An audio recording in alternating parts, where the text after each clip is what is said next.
सुप्रभात कक्षाया। हमने कल आपको बताया कि हिंदी ऑब्लिक संस्कृत शिक्षण में विशिष्ट उद्देश्य, और आज दिनांक 7/7/2020 को हम आपके पास लेके आए हैं विशिष्ट उद्देश्य। कल हमने आपको विशिष्ट उद्देश्य में ज्ञानात्मक बताया था, नंबर 2 कौशलात्मक बताया था, नंबर 3 सृजनात्मक बताया था, और इसके उदाहरण सहित आपको प्रस्तुत किए थे। और आज का हमारा टॉपिक है हिंदी संस्कृत शिक्षण में विशिष्ट उद्देश्य नंबर 4 अभिवृत्त्यात्मक उद्देश्य। अभिवृत्त्यात्मक उद्देश्य, अब हमने कल भी आपको बताया था उद्देश्य उत्तर का अर्थ आगे, दिशा का अर्थ दिशा दिखाना, यानी कि उचित दिशा का संकेत। तो अभिवृत्तियों का उचित विकास, कृतियों का उद्भव तथा मौलिकता का उदय होता है। जिस प्रकार से अभी अब बात आती है अभिवृत्त्यात्मक उद्देश्य किसे कहते हैं, तो अभिवृत्त्यात्मक उद्देश्य स्पष्ट होता है कि अभिवृत्तियों का उचित विकास, जो हमारी अभिवृत्तियां होती हैं उसका उचित ढंग से विकास होता है, और कृतियों का उद्भव, जो कृतियां जो रचना की जाती है और जो रचना करता है उनके द्वारा लिखी हुई कृतियों का उद्भव तथा मौलिकता का उदय होता है। मौलिकता, नए रूप का उदय उसमें होता है। तो यही अभिवृत्त्यात्मक उद्देश्य कहलाते हैं। इसमें इनसे 2 अभिवृत्तियों का विकास होता है, और अभिवृत्त्यात्मक उद्देश्य से नंबर 1 सद्वृत्तियों का विकास, नंबर 2 भाषा तथा साहित्य में रुचि। तो जो 2 सद्वृत्तियों का विकास इसमें होता है, सद्वृत्तियों का विकास, अच्छी वृत्तियों आदतों का विकास एक तो इससे होता है। नंबर 2 भाषा तथा साहित्य में रुचि, और भाषा विचार विनिमय का साधन होता है। भाषा तथा साहित्य जहाँ न पहुँचे रवि वहाँ पहुँचे कवि, साहित्य संगीत कला विहीनो। तो यह भाषा तथा साहित्य में रुचि होती है, तो वो होता है अभिवृत्त्यात्मक उद्देश्य के द्वारा। अब उदाहरण के तौर पर हम कहते हैं, जैसे पाठ्यक्रम के साथ साथ अन्य ग्रंथों का अध्ययन, और जो हम पाठ्यक्रम के साथ साथ सपोज हम आपको पढ़ा रहे हैं हिंदी शिक्षण, हम आपको पढ़ा रहे हैं संस्कृत शिक्षण, या हम आपको पढ़ाता है बाल्यावस्था एवं बाल विकास। तो इसका होता क्या है, इसके पाठ्यक्रम के साथ साथ, पाठ्यक्रम के सिलेबस के साथ साथ अन्य ग्रंथों का भी अध्ययन, और अन्य ग्रंथों के अंतर्गत आपका रामायण आ गया, महाभारत आ गया, श्रीमद् भागवत गीता आ गया, या उपनिषद आ गया, वेद आ गया, वेदांत आ गया, निरुक्त आ गया। तो ये अन्य ग्रंथों का भी अध्ययन किया जाता है।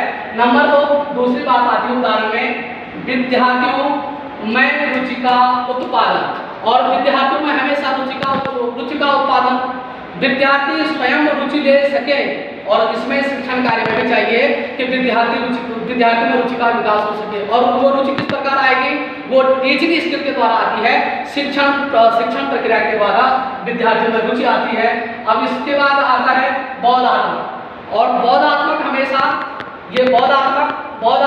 से हमेशा बौद्ध शक्ति का विकास होता है, और बौद्ध मन के हारे हैं, मन के जीते जीत। तो इसी कहते हैं कि दया का दान भक्ति का हमें परमात्मा देना। कहीं ना कहीं बौद्ध शक्ति का विकास हो रहा है। तो बौद्धात्मक में गद्य 1, पद्य 2, कहानी 3 तथा अर्थ का ग्रहण करना, कहानी तथा उसका अर्थ ग्रहण करना, और अर्थ ग्रहण करना इसलिए बौद्धात्मक के अंतर्गत आता है। हम गद्य पढ़ाते हैं, कहीं ना कहीं गद्य से बौद्ध शक्ति का विकास होता है। हम सपोज शीर्षक है श्रीनगर से मुनस्यारी तक, तो जो टॉपिक है श्रीनगर से मुनस्यारी तक, उसमें सारे बौद्ध शक्ति का विकास हो रहा है। श्रीनगर की बात आएगी, और रुद्रप्रयाग की बात आएगी, या यहाँ से आगे चल के गैरसैंण की बात आएगी। कविता का रसास्वादन कराते हैं, तो कहीं ना कहीं उसमें बौद्ध शक्ति का विकास होता है। चेहरे के हाव भाव और व्यक्ति की दशा, इसका अध्ययन इसके अंतर्गत किया जाता है। कहानी तथा अर्थ का ग्रहण करना, और हम कहानी के साथ गद्य का अर्थ ग्रहण कर सकते हैं, पद्य का अर्थ ग्रहण कर सकते हैं, कहानी का अर्थ ग्रहण कर सकते हैं। और बौद्धात्मक के अंतर्गत दूसरा उदाहरण आता है पाठ विषय के भावों एवं विचारों का बोध करना। और पाठ विषय के भाव, जो पाठ के भाव होते हैं, सपोज हम और जो सर्वनाश वाले पाठ पढ़ा रहे हैं, तो उसके भावों का, यदि हम करुणा वाले पाठ को पढ़ा रहे हैं, उसके भावों का यदि हम रस वाले पाठ को पढ़ा रहे हैं, उसके भावों एवं विचारों का बोध करना। और बोध शक्ति से हमेशा सोचने और समझने की शक्ति का विकास होता है। ज्ञानात्मक उद्देश्यों की क्रिया सूची। अब ज्ञानात्मक उद्देश्यों की क्रिया सूची ये हमने कल का आपका कंप्लीट ये बता दिया है, विशिष्ट उद्देश्य बता दिए हैं। अब नया रूप लेके आए हैं, क्योंकि ये आपके पाठ योजना से भी संबंधित है और आप इनका अनुसरण करेंगे। फिर तब नहीं कहेंगे ज्ञान क्या हुआ, बोध क्या हुआ, प्रयोग क्या हुआ, विश्लेषण क्या हुआ, संश्लेषण क्या हुआ, मूल्यांकन क्या हुआ। अब ज्ञानात्मक उद्देश्य, ज्ञानात्मक से तात्पर्य होता है जिन बाह्य तथ्यों को हम अपने साथ आत्मसात करते हैं वह ज्ञान कहलाता है। नॉलेज पावर ज्ञान में सिद्ध होती है उद्देश्यों की, और उद्देश्य हमें हमेशा उच्च दिशा का ध्रुवक होता है। क्रिया सूची, जिस काम को हम क्रिया कार्य कर रहे होते हैं वो हमारी क्रिया कहलाते हैं। और क्रिया सूची, तो इसमें एक को लिखेंगे हम उद्देश्य और दूसरे को लिखेंगे हम कार्य सूचक क्रियाएं। तो हमारा उद्देश्य है, सपोज हमारा उद्देश्य क्या है, परीक्षा पास करना। हमारा उद्देश्य क्या है, लक्ष्य प्राप्त करना। तो उद्देश्य हमें पहला आता है ज्ञान, पहला उद्देश्य आता है ज्ञान। और ज्ञान हमने पहले बता दिया है जिन बाह्य तत्वों को हम अपने साथ आत्मसात करते हैं इसे हम ज्ञान कहते हैं। और ज्ञान की जो क्रिया सूचक क्रियाएं हैं, तो ज्ञान किसके द्वारा होता है, नंबर एक परिभाषित करना। अगर हम किसी की परिभाषा देते हैं तो यह ज्ञान कहलाता है, परिभाषित करना। हम किसी को ज्ञान दे रहे हैं, या लिखना ये हम ज्ञान के अंतर्गत करते हैं, रेखांकित करना ये हम ज्ञान के अंतर्गत करते हैं। तो ज्ञान में परिभाषित करना, परिभाषित उदाहरण के लिए हमने किसी की परिभाषा दे दिया। और इसी में लिखना, जो हम लिख रहे हैं, जो हमने अपने श्याम पट पर लिखा हुआ है, ये भी कहीं ना कहीं ज्ञान देना है। ये कार्य सूचक क्रियाएं हैं। और रेखांकित करना, यदि हम इसको अंडरलाइन कर देते हैं तो ये भी कहीं ना कहीं ज्ञान की कार्य सूचक क्रियाएं हैं। नंबर दूसरा आता है बोध। और बोध हमेशा बुद्धि शक्ति का विकास करता है, सोचने और समझने की शक्ति का विकास करता है, तो वह बोध करता है। और बोध के द्वारा उद्देश्य है हमारा दूसरा है बोध। और इस बोध के कार्य सूचक क्रियाएं हैं, नंबर एक है सिद्ध करना, नंबर दो है व्याख्या करना। अब हम क्या सिद्ध करते हैं, उदाहरण के लिए हम कोई टेस्ट लेते हैं, आपका टेस्ट लेते हैं, उसके नंबर आपको देते हैं, उसका मूल्यांकन करते हैं, तो यही हम सिद्ध करते हैं। हम कोई गणित का सवाल करते हैं और उसको हम आपको बताते हैं, वो है प्रयोग। अब प्रयोग के अंतर्गत क्या आता है, हमने आपको प्रकृतिवाद में बताया था एग्जाम्पल के तौर पर कि बालक को स्वतंत्र प्रकृति की गोद में छोड़ दो ताकि वह स्वयं क्रिया करके सीखे। और विज्ञान में कहता है विज्ञान आओ करके सीखो। विज्ञान नैसर्गिक भावी बातें बतलाना, भावी बातें बतलाना अथवा भविष्य की बातें बतलाना, ये हम प्रयोग के द्वारा सिद्ध कर सकते हैं। और दूसरा हम करते हैं चुनना, ये भी हम प्रयोग के द्वारा, तो ये प्रयोग की कार्य सूचक क्रियाएं हैं। तो प्रयोग के द्वारा हम किसी विषय टॉपिक को हम चुनते हैं या रचना करना।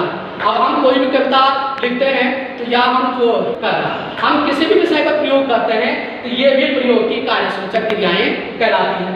नंबर 4 है विश्लेषण। अब हमारा उद्देश्य है विश्लेषण और विश्लेषण करना। जिस प्रकार वृक्ष से पत्ते गिरते हैं, पंचमी विभक्ति, तो यहाँ क्या है, विश्लेषण अलग होने के अर्थ में हमेशा पंचमी विभक्ति का प्रयोग किया जाता है। हिमालय से गंगा निकलती है, वृक्ष से पत्ते गिरते हैं, बच्चे विद्यालय से घर जाते हैं, छोड़ने के अर्थ में पंचमी विभक्ति। तो विश्लेषण की कार्य सूचक क्रियाएं हैं विश्लेषण करना अर्थात अलग करना, चयन करना। किसी भी तथ्य का हम चयन करते हैं तो वो उसका हम विश्लेषण कर देते हैं। और चयन करना, उचित कारण बतलाना, विश्लेषण के अंतर्गत कार्य सूचक क्रियाओं के अंतर्गत आता है उचित कारण बताना। उदाहरण के लिए आज हम अनुपस्थित रह गए हैं और कारण तो सब बताते हैं, किसी न किसी का उचित कारण होता है कि आज हम किस प्रकार से विद्यालय नहीं आए हैं। तो कहीं ना कहीं उचित कारण बतलाना ये विश्लेषण के अंतर्गत आता है। विश्लेषण का कौन करते हैं, हमारे सर करते हैं। क्यों, वास्तव में ये हकीकत उनका कारण था, तो ये विश्लेषण करना उसका था उन 100 में से या 50 में से उनको अलग छांटना, विश्लेषण करना या सिद्ध करना।